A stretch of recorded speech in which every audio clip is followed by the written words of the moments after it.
Mujeres Coram Deo. Digan conmigo, mujeres Coram Deo. Obviamente para los hombres que nos encontramos acá es totalmente importante escuchar, porque obviamente este mensaje es para todos, porque es algo que se encuentra en la Biblia.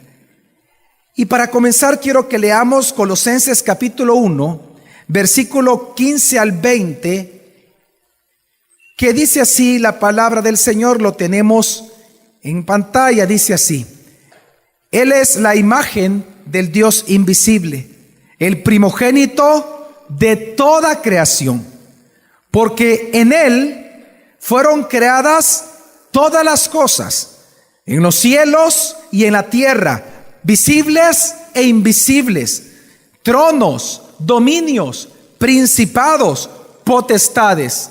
Todo fue creado por Él y para Él. Y Él es antes de todas las cosas, y todo subsiste en Él. Y Él es la cabeza del cuerpo de la iglesia. Él es el principio, el primogénito de los muertos, para que en todo tenga Él la preeminencia, por cuanto plugó en la plenitud de todo habitara en Él, y por medio de Él reconciliar consigo todas las cosas, así las que están en la tierra como las que están en los cielos, haciendo la paz por medio de Él, por la sangre de su cruz. Este pasaje que habla de la redención de todas las cosas, no solamente nos habla de que después del pecado, no solamente Dios redime al hombre, sino que dice la Escritura que Él está reconciliando consigo mismo todas las cosas que están ¿en dónde? En los cielos y en la tierra. Muchas veces nosotros obviamos esa parte. Sabemos y celebramos obviamente la redención de nosotros los seres humanos, pero la Escritura nos dice que también Dios está reconciliando todas las cosas que están en los cielos y en la tierra, porque recuerde que cuando Adán pecó, toda la creación entró en corrupción.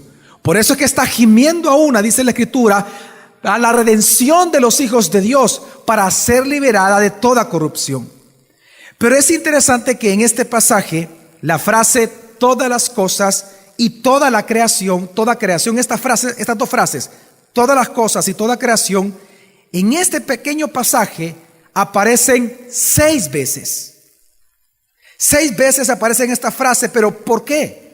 ¿Por qué aparece en una porción tan pequeña de la Escritura 6 veces la frase todas las cosas, toda la creación? Todas las cosas, toda la creación. ¿Por qué? Porque si hay algo que Dios nos ha enseñado a la iglesia, es que Él es Señor de todo cuanto existe, de todas las cosas y de toda la creación. Él es Señor, porque Él es el Creador. Como dijo el gran teólogo y ex primer ministro precisamente de Holanda, a inicios de los 1900, Abraham Kuyper: no hay un solo centímetro cuadrado en el universo en que el Rey Jesús no reclame pertenencia a su señorío. Lamentablemente para muchos de nosotros los cristianos, y voy a hablar de cristianos, esto no es una realidad en nuestras vidas.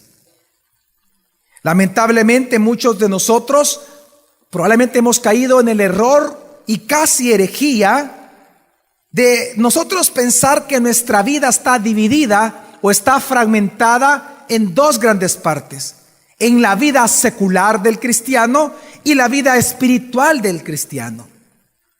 Lamentablemente nosotros no encontramos eso en la Biblia, pero muchos de nosotros creemos que nosotros tenemos 2 ámbitos o 2 esferas de vida. La vida secular, en donde nosotros ubicamos ahí el trabajo, el ocio, la recreación, la vida que tiene un contacto con el mundo. Y llamamos vida espiritual aquella área de nosotros en donde tiene que ver lo sagrado y precisamente lo espiritual.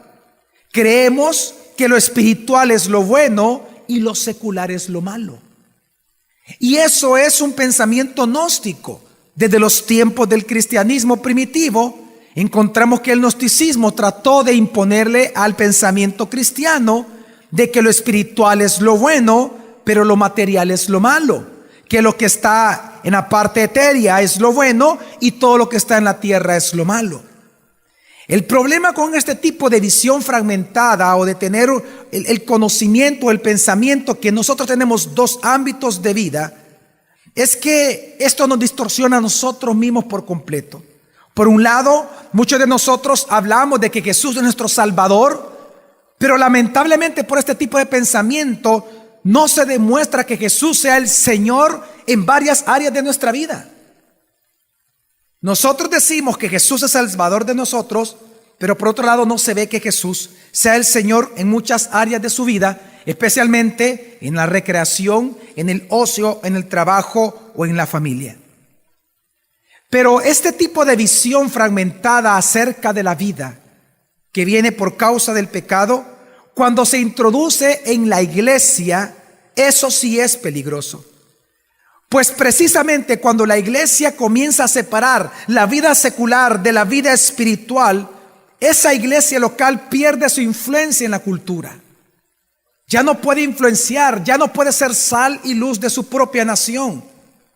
Por ejemplo, en las iglesias donde tiene una visión fragmentada, ahora se le da más importancia a los cultos dominicales que a las obligaciones cotidianas.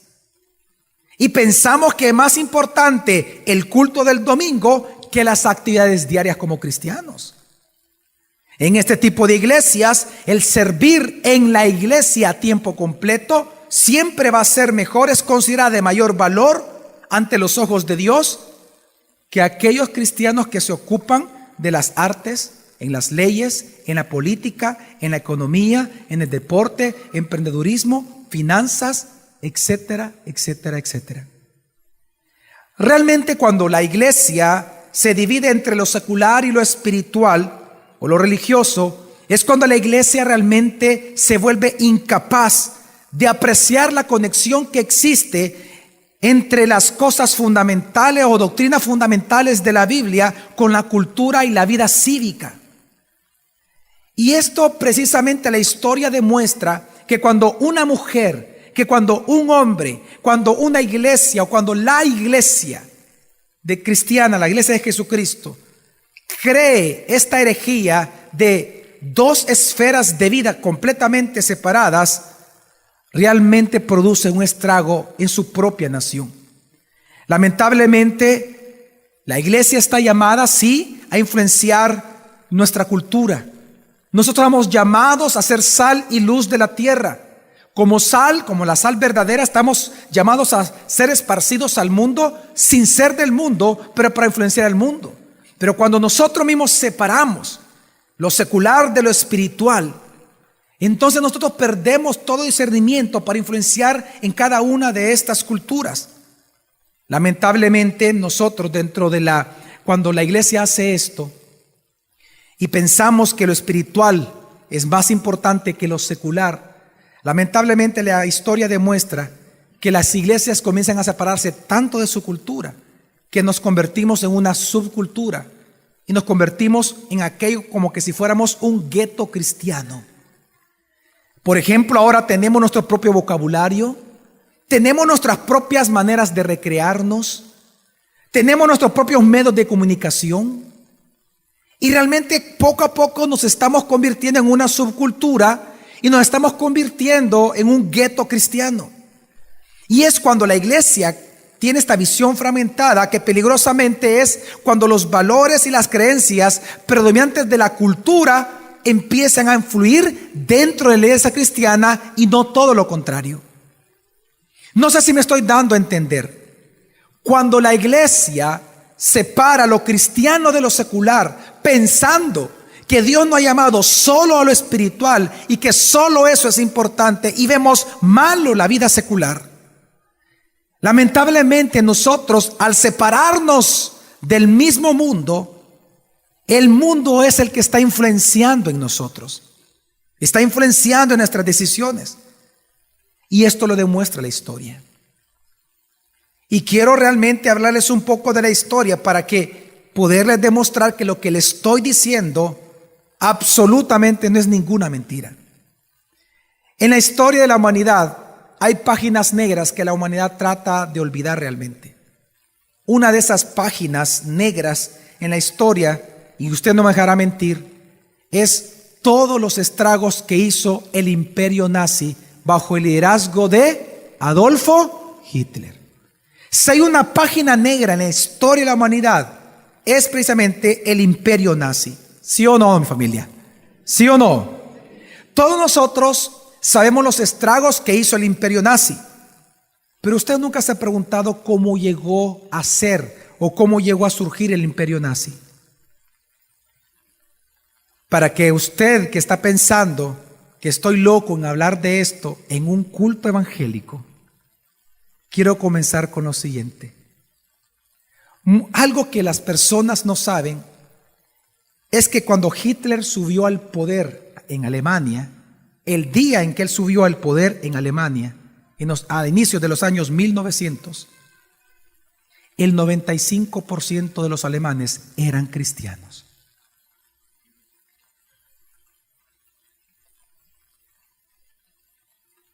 Cristianos llevaron al poder a Hitler sabiendo quién era él. El 30% de los alemanes eran católicos y el 60% eran protestantes. Recuerde que el luteranismo ahí tuvo su apogeo en Alemania. Lutero. El 95% eran cristianos. Entonces la pregunta es, ¿cómo es posible que seguidores de Jesús, discípulos de Cristo, cómo es posible que ellos apoyaron un movimiento nazi y no hablaron y no demandaron y no estorbaron las matanzas de millones de judíos? Si son cristianos supuestamente, si era una nación cristiana. Pero lo que nosotros no sabemos es lo que se tuvo que gestar años antes, 50, 60 años antes, para que un Hitler llegara al poder bajo el voto y el apoyo de cristianos protestantes. Y es que muchos antes de que Hitler tomara el poder, existió una persona muy conocido, bueno, como el coronel, como el comandante de hierro, al que se le conoce como el padre de la Alemania moderna. Su nombre es Otto von Bismarck. Ustedes los pueden ver en pantalla. Este hombre es interesante porque él se le consideraba el canciller de hierro. Él fue el canciller de Alemania por muchos años y un hombre con tanto poder como el primer ministro. Lo interesante es que Bismarck, con toda su influencia, este hombre, él profesaba ser cristiano protestante. Él decía que se había convertido gracias a los luteranos. Pero cuando él comenzó realmente a ejercer su política, la política como tal, él comenzó a darse cuenta que como político él mismo violaba los principios bíblicos que en la vida privada él buscaba vivir. Y por esto, por él no poder conciliar la vida secular con la vida personal espiritual, él comenzó a enseñar a toda Alemania, y quiero citar al historiador, al pastor Erwin Lutzer, hablando acerca de él, y dice que cuando él funcionaba en el rol de servidor del Estado alemán, Bismarck llegó a declarar que él no estaba sujeto a la misma moralidad que debía de exhibir como individuo en su casa. No sé si usted me acaba de escuchar. Bismarck declaró: cuando yo funciono en el rol de servidor del Estado alemán, yo no estoy sujeto a la misma moralidad que debía de exhibir como individuo. En otras palabras, Bismarck creía que debía de haber una división entre la moralidad pública y la moralidad privada en el caso de todos los cristianos. A esta doctrina, porque se convirtió en una doctrina esta filosofía, a esta doctrina en Alemania se le llamó, digan conmigo, la doctrina de las dos esferas. Según esta doctrina, los asuntos espirituales como la salvación, la vida eterna, el congregarse, el orar, el compartir con los hermanos creyentes, el compartir la palabra, derivaban de la esfera gobernada por la iglesia y por la escritura. Pero todos los demás, es decir, los asuntos mundanos, decían ellos, los asuntos mundanos, de ahí viene, como la política, las leyes, la diplomacia, la educación, la economía, las empresas, los negocios, pertenecen a una esfera separada en la que no pueden operar los principios bíblicos. Esta mentalidad dividida, esta gran doctrina obviamente herética de las dos esferas, fue tan ampliamente aceptada por la Iglesia católica y por la Iglesia protestante, que cuando Hitler comenzó en sus primeros años a ser el presidente de este partido de los trabajadores, ya gobernaba esta doctrina el pensamiento de los alemanes. Bueno, según la mentalidad de las dos esferas, y quiero citar la doctrina de las dos esferas, dice: Cristo es Señor de la iglesia, pero el Führer es el Señor de la esfera política, económica, social, militar, educacional de la nación alemana.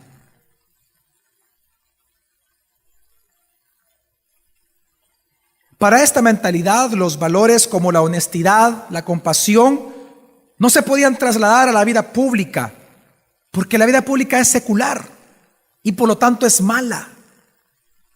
Ahora, ¿qué produjo este pensamiento? ¿Qué produjo realmente que las personas, cuando la iglesia cristiana adoptó esta división entre lo secular y espiritual, qué fue lo que produjo? Todo lo contrario a lo que Martín Lutero hizo. ¿Qué hizo Martín Lutero cuando se dio cuenta que muchas cosas que hacía la iglesia católica en aquel entonces no eran de acuerdo a la escritura? ¿Qué hizo él? Protestó. De ahí viene la palabra protestante. Digan conmigo, protestó. Él puso en primer lugar puso 97 tesis en contra de la teología escolástica. Un mes después, en el Palacio de Wittenberg, en la capilla, pegó sus 95 tesis. Y él comenzó a debatir públicamente. ¿Qué comenzó a hacer? Son debates intelectuales, debates cristianos, debates bíblicos, intelectuales, teológicos. Porque así Dios nos llamó también a debatir. Y él comenzó a debatir públicamente para que estas ideas fueran revocadas del pensamiento de la sociedad. Pero cuando en Alemania pre-nazi la doctrina de las dos esferas se impregnó en los pastores y en los sacerdotes católicos, todos decidieron al unísono nunca más debatir, porque dijeron: lo que a nosotros nos corresponde es vivir dentro de las iglesias y enseñar a la gente que viene a la iglesia. Lo secular es malo, que la gente haga lo que quiera. Y precisamente en ese momento comenzó a surgir un movimiento que la iglesia decidió no debatir, algo llamado fascismo. Ahí había un loco diciendo que iba a gobernar el mundo. Sí, mira, está hablando de nazismo. No, pero no estamos para eso, es que eso es lo malo. Ellos son los perdidos, nosotros tenemos que predicar, porque lo espiritual y la oración, eso es lo más importante de la vida pública, no es importante. Es acá en la iglesia donde nosotros tenemos que vivir y predicar nada más. Y lamentablemente, cuando la iglesia de Alemania estaba tan a favor de la doctrina de las dos esferas, que saben que ellos comenzaron a evangelizar y ellos apoyaron la predicación de Cristo, pero se apartaron de los debates intelectuales que estaban en boga en Alemania, y por eso la iglesia, llamada a ser sal y luz de la tierra, llamada a avanzar de tal manera que las puertas del Hades no prevalezcan contra su avance, dejó de avanzar, dejó de ser sal y dejó de ser luz en Alemania, tanto así que no pudo impedir que el movimiento nazi llegara al poder. Es ahí donde surge Hitler, con el 95% de personas confesándose cristianos. Y lamentablemente, cuando él llega al poder, precisamente esta doctrina de las dos esferas, él la llevó al límite, tan al límite que incluso él llegó a exigir precisamente a la iglesia, a los pastores y a los sacerdotes. Ya Hitler llegó a exigirles diciéndoles que tenían que escoger entre un Cristo que sea Señor de la esfera espiritual entre un Cristo Señor de todas las cosas que no podían predicar. Y Hitler, por ejemplo, como él no quería que Jesús fuera el Señor de Alemania, sino que él quería ser el único Señor de Alemania, eso es de donde viene la palabra Führer.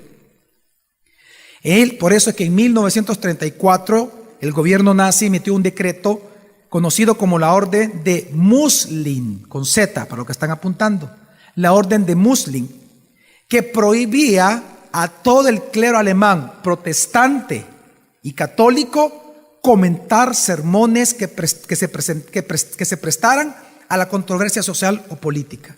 ¿Sabe qué sucedió? Que muchos pastores callaron. ¿Por miedo a qué? A morir. ¿No me cree? Quiero presentarle fotografías reales. Esta es una foto real en donde jerarcas católicos y protestantes, ¿qué están haciendo? ¿Sabe por qué? ¿Sabe qué significa el saludo nazi? Que solo el Führer es el qué. Y eran pastores.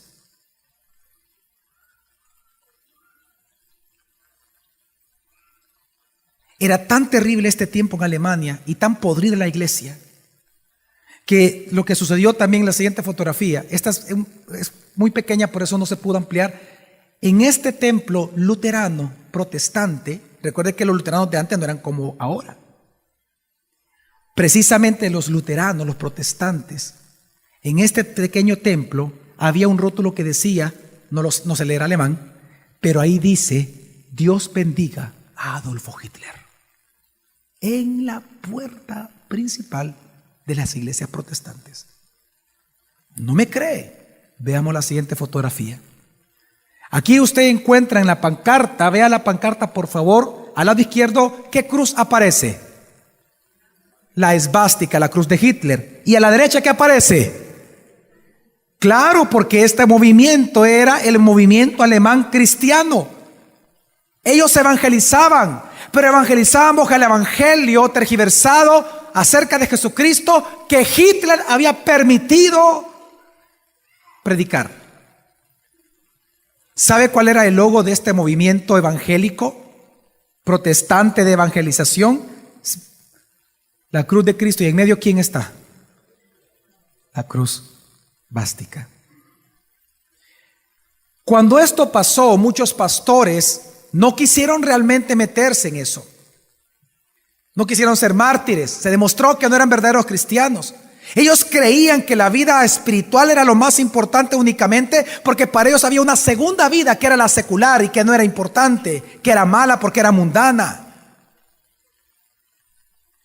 Pero hubieron unos pastores, hombres de Dios, que sí se levantaron en contra del Führer. Y a estos pocos pastores que comenzaron a predicar el evangelio verdadero, se les conoció a esta pequeña iglesia, digan conmigo, la iglesia confesante. Y uno de sus más grandes exponentes, que varios de acá lo conocen y en los seminarios se estudia de teología, es a Karl Barth, teólogo, pastor protestante. Él se levanta y él llega a decir, y lo cito a él porque está escrito, y él dice: rechazamos la falsa doctrina que hay ámbitos en nuestra vida que no pertenecen a Jesucristo, sino a otros señores. Ámbitos en los que no necesitamos ser justificados y santificados por Jesucristo. Y ellos concluyeron que el cristiano tiene que vivir a Cristo y su fe tiene que estar puesta solamente en Él en todas las áreas de su vida, incluyendo si su vida es política, económica, social o laboral o educacional. Es decir, que Cristo es Señor de todas las cosas y de toda la creación, como dice Colosenses capítulo 1. ¿A qué los llevó a esto? A ellos, que muchos fueron enviados a los campos de concentración nazis y murieron. Hermanos, lamentablemente hoy muchos cristianos, muchas iglesias, hombres y mujeres, aunque no sepan esta doctrina de las dos esferas, en su vida práctica viven la doctrina de las dos esferas, separando el área secular del área espiritual, olvidándose que Jesús es Señor tanto de lo espiritual como de lo secular. Porque la Biblia precisamente les llama a este tipo de personas de doble ánimo, que son inconstantes en todos sus caminos. Lamentablemente muchas mujeres, hombres, familias cristianas, pastores e iglesias tienen esta visión fragmentada de la realidad de la vida, cuando la Biblia lo que nos enseña es todo lo contrario. La Biblia nos enseña que Dios desea ser glorificado no solo en los templos, no solo en congresos de mujeres. Dios desea ser glorificado no solamente en las iglesias, no solamente en los discipulados, no solamente en la oración privada, no solamente en los cultos evangélicos, no solamente en los sermones dominicales, no solamente en las enseñanzas bíblicas de los seminarios, sino Dios también quiere ser glorificado en los hogares, en los colegios, en las universidades, en las empresas, en los juzgados, en los ministerios del gobierno, en las artes, en el deporte, en todo aquello donde haya seres humanos interactuando. ¿Por qué? Porque como dice 1 Corintios 10:26, porque del Señor es la tierra y su plenitud. Si pues coméis o bebéis o hacéis cualquier otra cosa, hacedlo todo para la gloria de nuestro Señor Jesucristo. ¿Por qué Jesús debe de gobernar en cada nación, en cada cultura, todos los ámbitos de una nación? Porque, digan conmigo, del Señor es la tierra, y ahí viene el punto, y su plenitud. Todas las cosas que suceden en la tierra: deportes, arte, música, canto, fotografía, diseño gráfico, abogacía, leyes, economía, educación, emprendedurismo, empresa, negocios, compra, venta, bienes inmuebles. Todo debería de ser para glorificarlo a Él. Por eso es que Dios convierte, ya sea griego, judío, escita, hombre o mujer, en Cristo somos ¿qué? Uno. En otras palabras, si usted quiere glorificar a Dios en todo lo que usted hace, entonces usted tiene que entender que Dios no solamente es dueño y Señor del ámbito espiritual, sino que también Él es Señor de todo ámbito ¿qué? Secular. Es más, entienda que Dios no divide la vida en ámbito secular ni en ámbito espiritual, sino que usted tiene que entender que lo que nosotros mal llamamos vida secular es parte de su esfera espiritual, es parte del gobierno de Dios.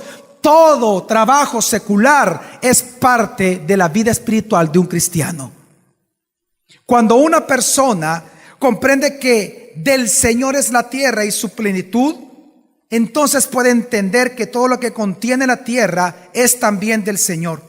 Puede comprender entonces que nosotros, los seres humanos, no tenemos que dedicarnos a tiempo completo dentro de una iglesia para servir al Señor, sino que cada empresa, cada bufete, cada lugar, cada profesión, cada vocación que cada cristiano ejerce en una sociedad, dentro de una cultura, es la oportunidad que Dios le da en ese lugar de servirle al Señor a tiempo completo en ese lugar, en esa vocación y en esa profesión.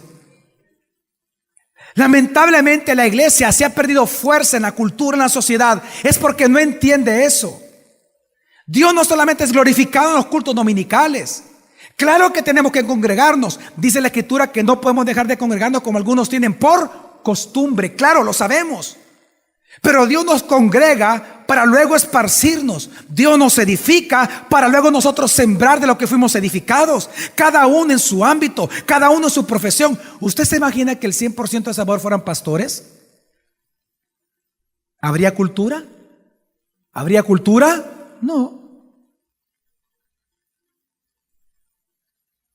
Digo esto porque lamentablemente, cuando usted no entiende esto, usted va a pensar que aquello que hace esa persona que tiene un llamado a ser pastor, eso es lo más importante, y que la vida secular no es tan importante como eso. Y no se dan cuenta que lo que usted hace, empresario que está acá, empresaria que está acá, taxista, carpintero, abogado, médico, maestros que están acá, no se ha dado cuenta que su vocación ante el rostro de Dios es su llamado a tiempo completo en este mundo para glorificarlo a Él. ¿Qué está esperando entonces? Solamente cuando una iglesia comprenda esta verdad es que dejará de ser una subcultura y se convertirá en una contracultura y transformará la cultura que le rodea a la iglesia. Tenemos que entender de que Dios, miren hermanos, Dios nunca ha querido una sola parte de su vida. Dios quiere toda su vida. Dios es dueño de todo su ser, tanto de lo que usted llama secular como de lo que usted llama espiritual. Dios es dueño de usted. Por lo tanto, su vida tiene que estar rendida ¿a quién? A Cristo Jesús. Jesús reclama cada parte de su vida para ser glorificada en esa parte. Pero Jesús también reclama cada parte de su vida para Él extender su reino a todas partes de la sociedad y estructura de la sociedad precisamente a través de usted. Ser un verdadero cristiano entonces implica someter todas las cosas bajo la autoridad de Cristo Jesús, y esa es la esencia de ser discípulo. Nosotros estamos llamados a glorificar a Dios no solamente en las iglesias, sino en todo lugar donde Dios nos ha colocado. Ser discípulo de Cristo, ser sal, ser luz de la tierra, se extiende a todo tipo de liderazgo, a todo tipo de vocación, a todo tipo de profesión y a todo tipo de rol, a la familia, a la vocación, a los estudios, al trabajo, liderazgo, dirección, rutinas, esparcimiento, ocio, roles, funciones. Dios quiere ser el dueño de todo eso. Y es que es así como a Dios se le glorifica, como en todo tiempo y en todo lugar, cualquier cosa que hagáis, sea que comáis o bebáis, hacedlo todo para la gloria de Dios. Y todo es todo. Ocio, trabajo, familia, recreación, todo debería de ser para gloria a nuestro Dios. Por lo tanto, mujeres que nos visitan, hombres que nos visitan y mujeres que han estado en este hermoso congreso, Dios exige todas las áreas de tu vida, no algunas, todas. Tu mente, tu sexualidad, tu trabajo, tu familia, tu cuerpo, tu belleza, tu dinero, tu empresa, tu negocio, tu familia, tus hijos, tu esposo, tu esposa, tu profesión, tus habilidades, tus dones, tu edad, tu experiencia, tu tiempo. Dios te está exigiendo todo para Él mismo. ¿Por qué? Porque de Él es la tierra y su plenitud, y para eso tú fuiste creada y creado, para exaltar la gloria de tu Dios. Dios exige cada parte de su vida. Por eso es que tus roles como mujer deben de ser para honrar a tu Señor. Tú como mujer has sido escogida por Dios, creada por Dios, para reflejar el gobierno de Jesús en cada área de tu vida. Como madre, como hija, como hermana, como sobrina, como tía, como empresaria, como médico, como deportista, como periodista, como taxista, como ama de casa, como policía, como ejecutivo, como comerciante, como obrero, como carpintera, como tú quieras.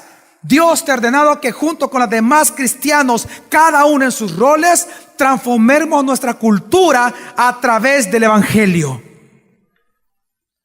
Dios lo exige.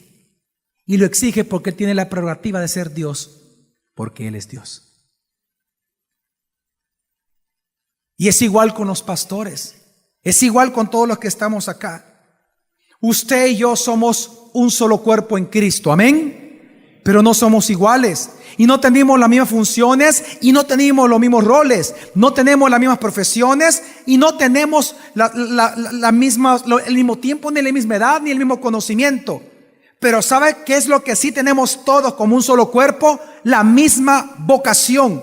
Establecer el reino de Dios, cada uno en lo que hace, cada uno en el lugar y en la colonia donde Dios lo ha colocado, exaltando la preeminencia de Cristo y la suficiencia de la gloria de Dios sobre la vida de todos los salvadoreños.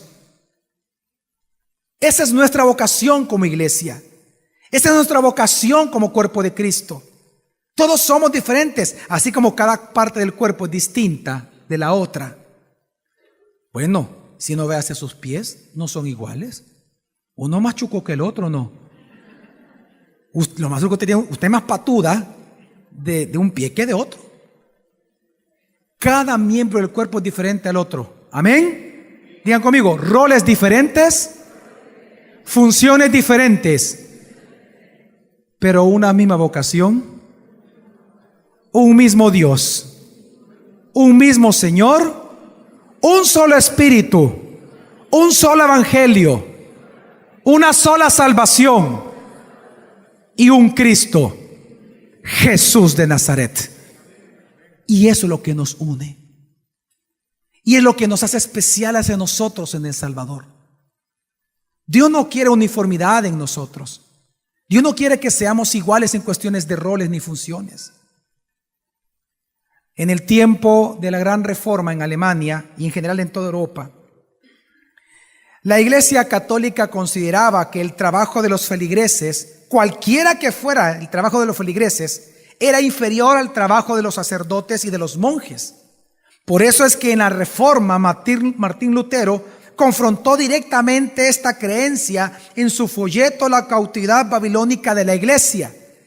Y quiero citarlo y leerlo. Él dice: la obra de los monjes y sacerdotes, por muy sagrada y ardua que sea, no difiere ni un ápice a los ojos de Dios de la del campesino o la mujer que realiza tareas del hogar. Todo trabajo debe de ser evaluado delante de Dios solo por la fe. Digan conmigo, delante de Dios solo por la fe. En la pantalla usted lo puede ver. Ciertamente, el trabajo manual de un criado o una doncella suele ser más aceptable para Dios que todos los ayunos y demás obras piadosas de un monje o sacerdote, cuando el monje o sacerdote le falta fe. Yo prefiero que haya empresarios, políticos, economistas que le teman al Señor en El Salvador que pastores chabacanes y embaucadores.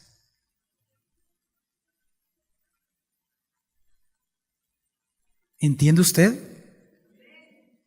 Es que, según Lutero, si nosotros hacemos nuestro trabajo, si nosotros nos ocupamos de nuestras ocupaciones a la luz de la fe y para gloria de Dios, esa ocupación, ese trabajo no es menor que el mejor trabajo que haga el mejor pastor del mundo. En nada difiere ante los ojos de Dios.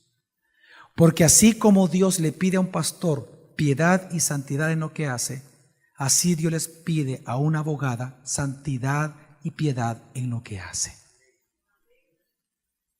Todos somos iguales ante los ojos de Dios, pero nuestros roles son diferentes. Y para que la cultura funcione y la sociedad camine como un todo para la gloria de Dios, Dios tiene que colocar en cada esfera cultural un creyente. ¿Me doy a entender, en familia? Entonces, tenemos que entender que Dios es Señor de toda nuestra vida. Amén. Él es el Señor de nuestra vocación personal, pero también Él es Señor de la vida de la iglesia. Él es Señor de los discipulados, es cierto. Él es Señor de los congresos, de las predicaciones, pero también Él es el Señor de las empresas. Él es el Señor de las artes, de la ciencia, del sistema público, del sistema privado, del sistema educativo, económico y social y todo lo demás. Por favor, entendamos esto. Entendamos que cada trabajo, cada ocupación es un medio fundamental a través del cual nosotros servimos a Cristo y establecemos el reino de Dios acá en la tierra.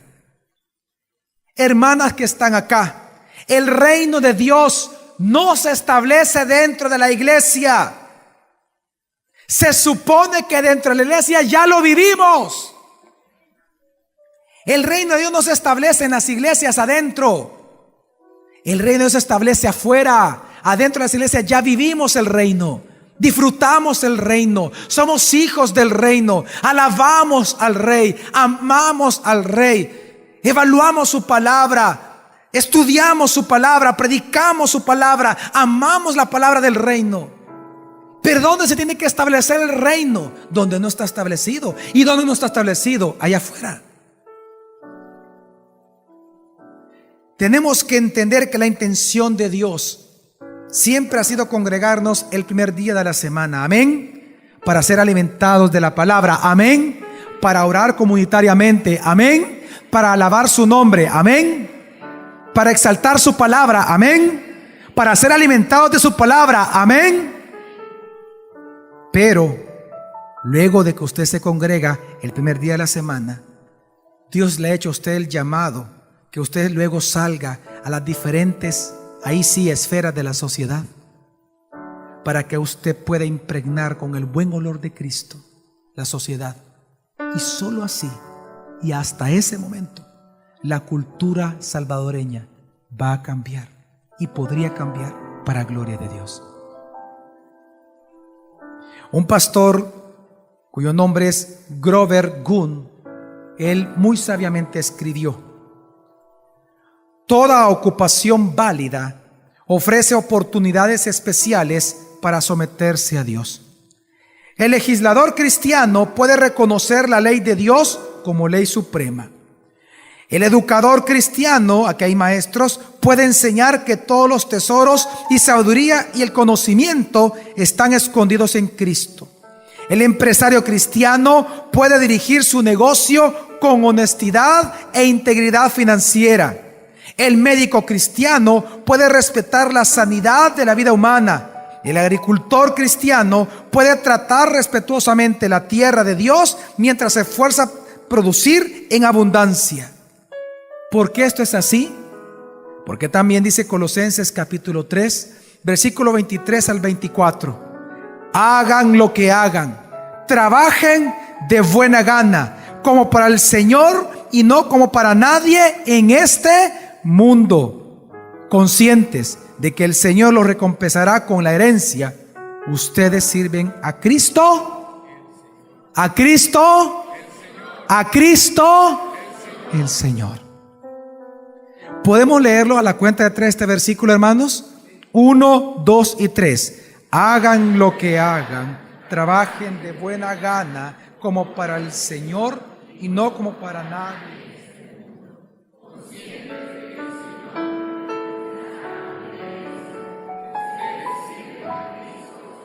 ¿Cuántos dicen amén? Y es que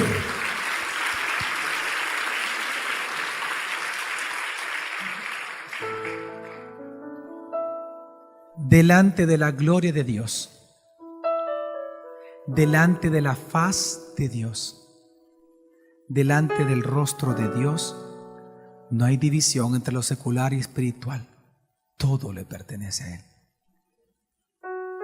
No hay trabajo inferior, no hay trabajo superior. No hay dos clases de vida, ni dos esferas de vida, sino que todo fue creado por Él, para Él, hechas todas las cosas. Pero esto es delante de ¿qué dijimos? Digan conmigo, delante de la gloria de Dios, delante del rostro de Dios, delante de la faz de Dios. No hay división entre lo secular y lo espiritual. Todos y todas las cosas le pertenecemos a Él. En el siglo XVI los reformadores usaron un lema en latín para no olvidar precisamente esta verdad que usted está declarando, que usted está diciendo ahorita. Ellos ocuparon, así como en la Reforma se ocupó el lema de la sola gracia, de la sola fide, ellos también ocuparon un lema en latín para describir precisamente lo que estamos predicando y lo que estamos diciendo. Y este lema era Coram Deo, que significa ante la faz de Dios, ante el rostro de Dios. En otras palabras, para la Reforma, vivir Coram Deo significaba que en cada momento, en cada tarea, en cada acción, es vivida ante el rostro de Dios, bajo la autoridad de Dios y para la gloria de Dios. Ellos vivían con este lema.